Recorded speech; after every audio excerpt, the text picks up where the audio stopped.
One of the applications for calculus is what we call pumping problems. So if you have something, usually it's water or gasoline or oil in a tank, and you want to pump it out, we need to figure out how much work that's going to require. We're going to go through and we're going to logically figure out how to do this and get a formula for it. If we have a slice, we want to get something with infinitely thin thickness. So we're going to go ahead and we're going to get a dy, which is our really, really infinitely thin slice that we have here. And let's go ahead and think about the things that are going to affect how much work this is going to take. One of the things that's definitely going to affect how much work this takes is the density of the material in the tank. So if you have something that's really fluffy and light, it's going to take less work than if you have something dense. So definitely we're going to have density as a factor in here. Another thing is gravity. Gravity is constantly pushing down on something. So when you're trying to pump it up vertically, gravity is going to be working against you. Let's look at that slice I took, because the area of that slice is definitely going to affect it. A small slice is going to take less work than a big slice. Since our slice is in terms of y, that thickness is in terms of y, then our area function needs to also be in terms of y, because you can see from these slices that we have on this graph, not every slice is going to have the same area. So we need to figure out an area function. And then the last thing that's going to affect how much work this takes is the distance we have to pump it. So the higher we have to pump it, the more work we're going to have to do. So what we need to do is we just need to figure out the distance between our slice and where we want to pump it to. So that's going to be our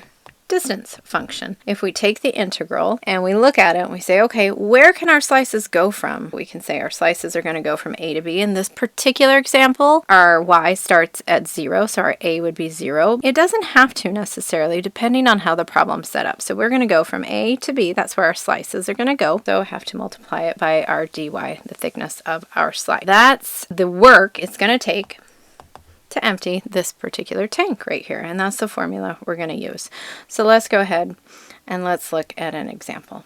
Question is, how much work is needed to pump all the water, so we know we have water, so that's a good clue, water out of a cylindrical tank with a height of 10 meters, a radius of 5 meters. The water is pumped to an outflow pipe 15 meters above the bottom of the tank. And so we have a graph here that's going to show us what we're looking at. We have our slice, that's that red slice in the middle there. Our area is just going to be the area of a circle, because that slice is just going to be a circle. So the area of the circle.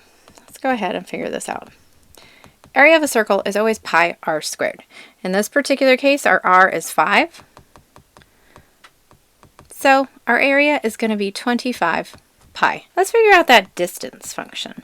Our y, we know we have to go from y all the way up to 15. It said 15 meters above the bottom of the tank. So if we put the bottom of the tank at 0, then we're going to have to go from y to 15. And so to find the distance between those 2 points, we just subtract 15 minus y. All right, what else did we say we needed? We needed density. Density of water is going to be 1,000. That's in kilograms per meter cubed. We're not going to worry too much about the units right now. And then the last thing, well, we have gravity. Gravity is working on this, and that's in meters per second squared. Let's go ahead and let's put that all in that integral with the formula that we were talking about earlier. Our slices. What's the lowest slice we can take at y equals 0? Okay, what's the highest slice we can take? All the way up at y equals 10. All right, we have our density multiplied by our gravity multiplied by our area function multiplied by our distance function multiplied by our dy. That's how you set up the problem. In this case, I'm just going to take all of this. That's just a constant. I'm going to plug it in the calculator. I'm going to figure out what it is. I'm going to pull it out in front here. So what I end up with is I end up with 769,690. And then I'm going to still have my integral going from 0 to 10, but all that's left inside of there is 15 minus y dy. And so now this becomes a very doable problem at this point. It doesn't even look scary anymore.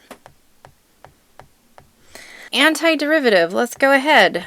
We add 1 to our exponent. Well, since it's just 15, that's the same thing as 15 times y to the 0. If I add 1 to my exponent, I just get y. Same thing here, I'm going to add 1 to my exponent, divide by that exponent, and then I'm going to evaluate from 0 to 10. right, if I plug in 10, I get a 15 times 10 minus 10 squared over 2. And then I get minus, well, once I plug in 0 to both of those terms, they both become 0. So there's nothing interesting there. It just goes away. And I end up with 150 minus 10 squared. That's going to be 100 divided by 2. 50 is just going to be multiplied by 100. And we get 769,690. And then because it's multiplied by 100, we're just going to add 2 zeros. And that is not an answer we really want to have. So when numbers are this big, we're going to go into scientific notation. So we can write it like that. Or sometimes another way they'll ask for it is in millions of joules. So if we wanted that, million is just 10 to the 6. So we would actually say 77 million joules. And that's our answer for this one.